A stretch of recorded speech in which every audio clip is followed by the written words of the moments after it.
رحیم آیت نمبر 18 سورۃ یوسف میں حضرت یعقوب علیہ السلام کے متعلق جو بات ہم نے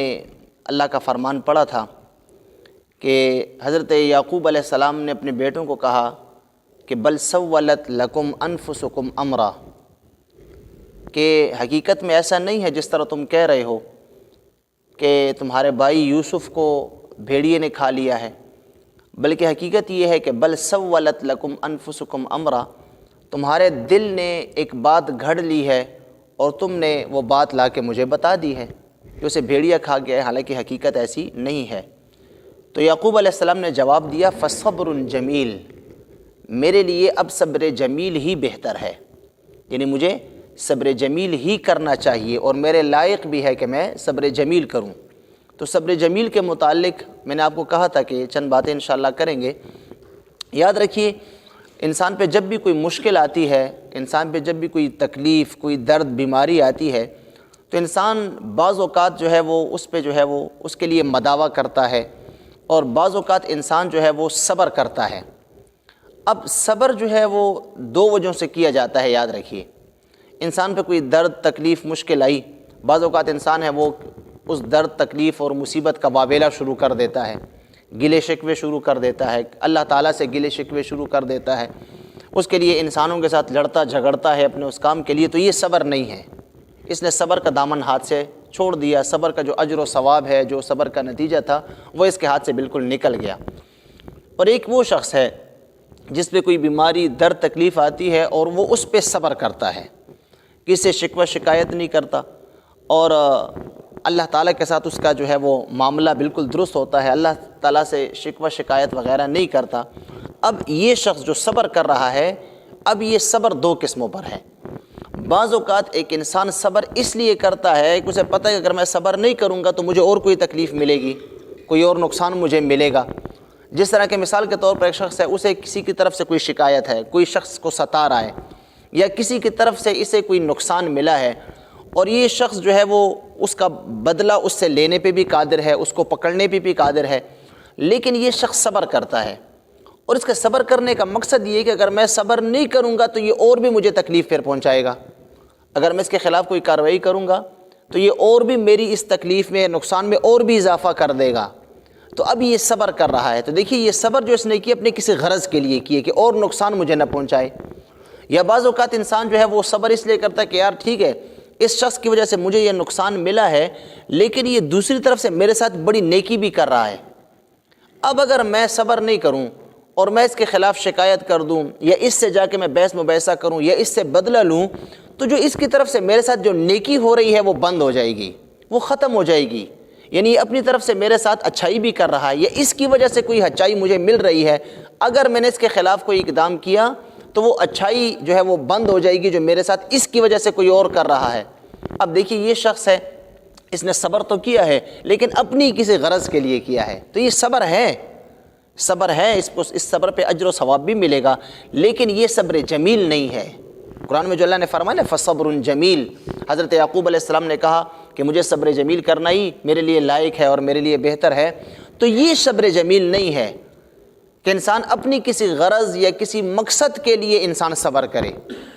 ایک صبر جمیل ہے، اور وہ یہ ہے کہ انسان جو ہے وہ بدلہ لینے پہ قادر بھی ہے، اپنی جو ہے وہ اس شخص جس نے اس کو کوئی درد یا تکلیف پہنچائی ہے، مصیبت میں مبتلا کیا ہے، اس سے بدلہ لینے پہ بھی قادر ہے، شکوہ شکایت کرنے پہ بھی قادر ہے، سب کچھ کر سکتا ہے، اور کوئی غرض بھی نہیں ہے اس کی صبر میں، اور پھر بھی یہ صبر کرتا ہے، تو یہ اب صبر جمیل ہے کہ یہ صرف اللہ کی رضا کے لیے صبر کرتا ہے۔ یہ اگلے سے بدلہ بھی لے سکتا ہے، لیکن اس کا ذاتی معاملہ کہتا ہے میں بدلہ نہیں لیتا۔ اب اگر بدلہ لے گا تو اس کا اور کوئی نقصان نہیں ہوگا، اسے جہاں سے کوئی فائدہ مل رہا ہے وہ بند نہیں ہوگا، لیکن یہ صرف اللہ کی رضا کے لیے اس سے بدلہ نہیں لیتا، تو اب یہ صبر جمیل ہے۔ تو اس لیے حضرت یعقوب علیہ السلام نے کہا فصبر جمیل، مجھے صبر جمیل کرنا ہی بہتر ہے اور میرے لائق ہے۔ اس لیے جو اللہ کے خاص بندے ہوتے ہیں، انبیاء، صلحاء، اولیاء، وہ صبر جمیل ہی کرتے ہیں، حالانکہ وہ بدلہ لینے پہ بھی قادر ہوتے ہیں۔ ان کے صبر پہ کوئی غرض یا کوئی مقصد بھی بنا نہیں ہوتا، لیکن پھر بھی وہ صبر سے کام لیتے ہیں۔ کیوں؟ اس لیے کہ وہ اللہ تعالیٰ کی رضا پہ راضی ہوتے ہیں۔ تو جو شخص اللہ کی رضا پہ راضی ہوتا ہے تو اس کے صبر کرنے کو پھر صبر جمیل کہا جاتا ہے۔ تو حضرت یعقوب علیہ السلام چونکہ اللہ کے برگزیدہ نبی ہیں، اس لیے ان کے لائق ہی یہ تھا کہ وہ اس طرح کہتے کہ مجھے صبر کرنا ہی بہتر ہے۔ اب دیکھیے، جو شخص صبر کرتا ہے، یاد رکھیے صبر کرنے کا اجر، پہلے بھی ہم نے بعض درسوں میں اس کا بیان کیا ہے کہ صبر کرنے کا اجر کتنا بڑا ہے۔ جو شخص صبر کرتا ہے تو صبر کرنے والے کے لیے جو اجر ہے اللہ نے اس کی حد مقرر نہیں کی۔ ہر ایک نیکی کی اللہ نے حد مقرر کی ہے، اس نیکی کا اتنا ثواب ہے، اس کا اتنا ہے، اس کا اتنا، تمام نیکیوں کی جو حد ہے ثواب کی وہ اللہ نے بیان کر دی ہے، اللہ کے رسول نے بیان کر دی ہے۔ لیکن صبر ایک ایسی عبادت ہے کہ جس کا اجر اللہ نے بیان نہیں فرمایا، بلکہ اللہ نے کہا کہ انما یوفی الصابرون اجرہم بغیر حساب، کہ اللہ تعالیٰ صبر کرنے والوں کو بلا حساب اجر دے گا، اس کو کوئی حد ہی نہیں ہے اس کی۔ اس لیے کہ انسان جب صبر کرتا ہے اور صبر جمیل کرتا ہے تو یقیناً یہ اس کے نفس پہ بڑی مشقت اور تکلیف گزرتی ہے۔ دیکھیے، ایک تو وہ شخص ہے جو بدلہ لینے پہ قادر ہی نہیں ہے، جو اپنی اس تکلیف کو دور کرنے پہ قادر ہی نہیں ہے، بالکل وہ اگلے سے بدلہ ہی نہیں لے سکتا، تو وہ تو پھر صبر نہیں ہے، اس کو تو مجبوراً صبر کر رہا ہے۔ لیکن ایک شخص وہ ہے جو صبر بدلہ بھی لے سکتا ہے اور شکایت بھی کر سکتا ہے اور اپنے سے اس تکلیف کو دور بھی کروا سکتا ہے، لیکن پھر بھی وہ نہیں کرتا، تو اب یہ صبر جمیل ہے۔ تو چونکہ اس نے اللہ کی رضا کے لیے اپنے آپ کو اللہ کے سپرد کر دیا، اس لیے اس صبر جمیل پہ پھر انسان کو اجر جو ہے وہ ملتا ہے، اور وہ اجر کون سا ہے؟ بلا حساب ہے۔ جس طرح دیکھیں روزہ ہے، ہم روزہ رکھتے ہیں نا، تو روزہ صبر کی ایک بہترین مثال ہے، بلکہ روزہ صبر جمیل کی ایک بہترین مثال ہے۔ جب ہم روزہ رکھتے ہیں یہ صبر جمیل ہی ہے نا۔ روزہ آپ نے رکھا، اب ایک شخص نے روزہ رکھا اپنے گھر میں، اپنے کمرے کے اندر ہے، اسے کوئی دیکھنے والا نہیں ہے، اس کے پاس پانی بھی پڑا ہوا ہے، سخت پیاس لگی ہے، اس کا روزہ ہے، وہ پانی پی بھی سکتا ہے، کسی کو کیا پتہ اس نے پانی پیا ہے، وہ جو ہے وہ کھانا پینا بھی اس کے پاس پڑا ہوا ہے، کسی کو بھی پتہ نہیں چلے گا۔ اللہ کا معاملہ ایک طرف رکھ دیں، مخلوق میں سے، بندوں میں سے کسی کو پتہ نہیں چلے گا کہ اس نے کچھ کھایا پیا ہے یا نہیں ہے۔ یہ سارا دن کھاتا پیتا رہے چھپ چھپ کے، شام کو پھر بیٹھ جائے افطاری کے لیے، کسی کو کیا پتہ چلے گا کہ اس کا روزہ تھا یا نہیں تھا؟ تمام لوگ کہیں گے یہ روزہ دار ہے۔ لیکن جب یہ صبر کرتا ہے اور کسی کے نہ ہوتے ہوئے بھی پانی نہیں پیتا، کوئی کھاتا پیتا نہیں ہے، اپنے اوپر وہ تکلیف، بھوک پیاس کی مشقت برداشت کرتا ہے، تو گویا کہ یہ اللہ کی رضا کے لیے اپنے آپ کو روک رہا ہے۔ بس یہی صبر جمیل ہے،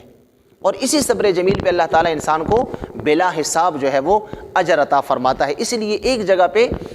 روزے کے جو صبر ہے اس کا اجر جو اللہ نے بیان فرمایا ہے، اور بعض محدثین کہتے ہیں کہ یہ اجر عام ہے، انسان جو صبر بھی کرے گا، صبر جمیل کرے گا، اس کا اجر یہی ہوگا۔ ایک روایت میں آتا ہے کہ حضور نے فرمایا کہ اللہ تعالیٰ فرماتا ہے، حدیث قدسی ہے، الصوم لی وانا اجزی بہ، روزہ خاص میرے لیے ہے، انسان میرے لیے ہی روزہ رکھتا ہے، اس میں ریاکاری کا کوئی بات ہی نہیں ہے، اور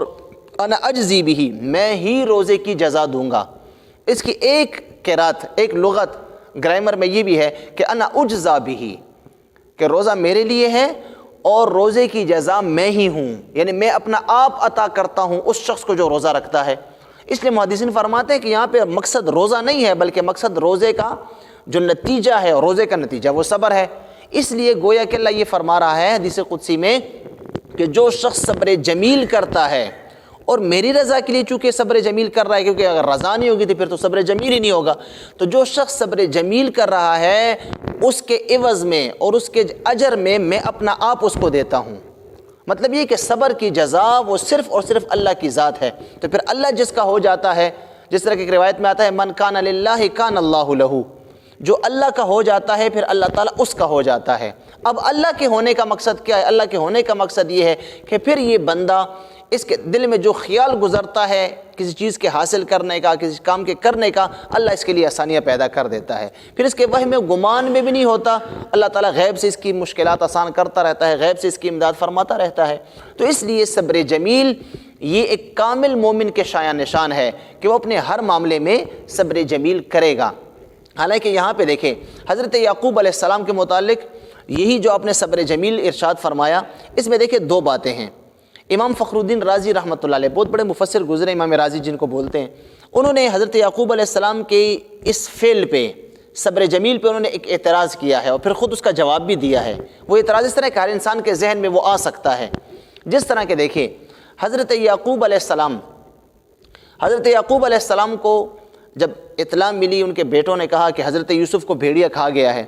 تو حضرت یعقوب علیہ السلام نے ان کا یقین نہیں کیا، یہاں تک کہ وہ جا کے اس بھیڑیے کو پکڑ کے لے کے آئے۔ کسی ایک بھیڑیے کو، اس کا واقعہ ہم نے بیان کیا ہے، وہ بھیڑیے کو پکڑ کے لے کے آئے۔ اس بھیڑیے نے خود زبان قال سے کہا کہ یعقوب میں کیسے آپ کے بیٹے کو کھا سکتا ہوں؟ اللہ تعالیٰ نے انبیاء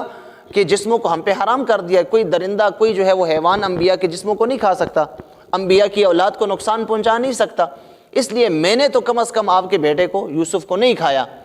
اب دیکھیں بھیڑیے نے خود سے بتا دیا، اور پھر حضرت یعقوب علیہ السلام نے کیا کہا؟ فصبر جمیل۔ تو اس سے کیا پتہ چلا کہ حضرت یعقوب علیہ السلام کو پتہ تھا کہ میرے بیٹے جھوٹ بول رہے ہیں۔ یوسف کو بھیڑیے نے کم از کم نہیں کھایا، بھیڑیے نے یوسف کو نہیں کھایا۔ دوسری بات یہ ہے کہ حضرت یعقوب علیہ السلام کو یہ بھی پتا تھا کہ بھیڑیے نے بھی نہیں کھایا، یہ جھوٹ بول رہے ہیں، لیکن اب یوسف کہاں ہے؟ تو دو باتیں، یا یوسف زندہ ہوگا یا مر گیا ہوگا، ان کو انہوں نے قتل کر دیا ہوگا۔ اب حضرت یعقوب کو یہ بھی پتا تھا کہ حضرت یوسف قتل نہیں ہوئے، یہ بھی ان کو یقینی پتا تھا، بھیڑیے نے بھی نہیں کھایا اور وہ قتل بھی نہیں ہوئے۔ کیوں؟ اس لیے کہ جب حضرت یوسف علیہ السلام نے خواب دیکھا تھا 12 سال کی عمر میں، یہ واقعہ جو ہوا یہ تقریباً 16-17 سال کی عمر میں ہوا، 12 سال کی عمر میں انہوں نے خواب دیکھا تھا کہ 11 جو ہے وہ ستارے اور سورج چاند مجھے سجدہ کر رہے ہیں۔ تو حضرت یعقوب نے ان کو جواب کیا دیا تھا؟ جواب یہی دیا تھا کہ بیٹا سب سے پہلے یہ خواب تو کسی کو بیان نہیں کرنا، خاص کر اپنے بھائیوں کو، وہ تمہارے خلاف سازش کریں گے۔ کیوں؟ اس خواب کی تعبیر ہی انہوں نے یہ بتائی کہ اللہ تعالیٰ تمہیں خوابوں کی تعبیر کا علم دے گا، خوابوں کی تعبیر کا علم دے گا، اور اللہ تعالیٰ تمہیں نبوت عطا کرے گا، اتمام نعمت تم پہ کرے گا، جس طرح تمہارے باپ دادا پردادا پہ اللہ نے اتمام نعمت کی ہے، پہلی آیتوں میں گزرا ہے۔ تو اب حضرت یعقوب کو تو علم نبوت سے یقینی پتا تھا کہ میرا یہ بیٹا یوسف یہ اعلان نبوت بھی کرے گا، اس کو نبوت بھی ملے گی، اور ساتھ میں خوابوں کی تعبیر کا علم بھی سے انہیں پتا تھا کہ یہ خواب سچی خواب ہے، یہ جھوٹی خواب نہیں ہے۔ جب حضرت یعقوب کو پتا تھا کہ اس نے نبی بھی بننا ہے، تو کیسے وہ کہہ سکتے ہیں کہ وہ تو قتل کر دیے گئے؟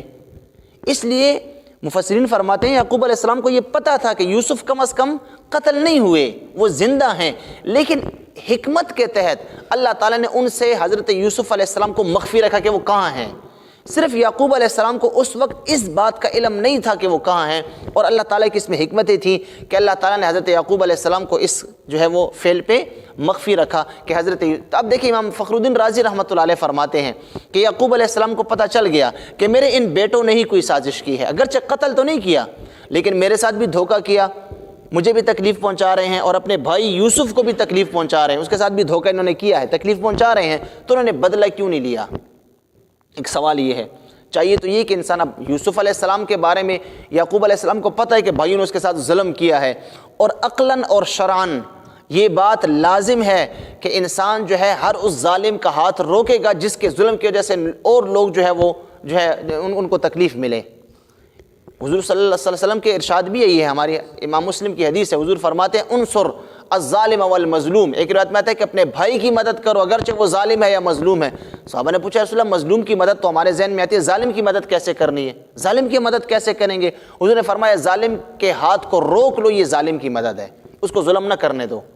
جب آپ اس کو ظلم نہیں کرنے دیں گے، اس کو روک لیں گے، یہ اس ظالم کے ساتھ مدد ہے۔ کیوں؟ کہ وہ اس عذاب سے بچ گیا جو عذاب اس کو دنیا اور آخرت میں ملنے والا ہے، آپ نے اس کو بچا لیا تو گویا یہ ظالم کے ساتھ مدد ہے، اور مظلوم کے ساتھ مدد تو صاف بات ہے کہ اس کو ظالم کے شر سے محفوظ رکھو۔ اب حضرت یعقوب علیہ السلام کو تو پتا تھا کہ میرے بیٹوں نے ظلم کیا ہے، اپنے بھائی کے ساتھ ظلم کیا، اپنے باپ کے ساتھ ظلم کیا ہے، اور ان کا یہ ظلم جو ہے وہ کوئی کسی ایک فرد کے متعلق نہیں ہے،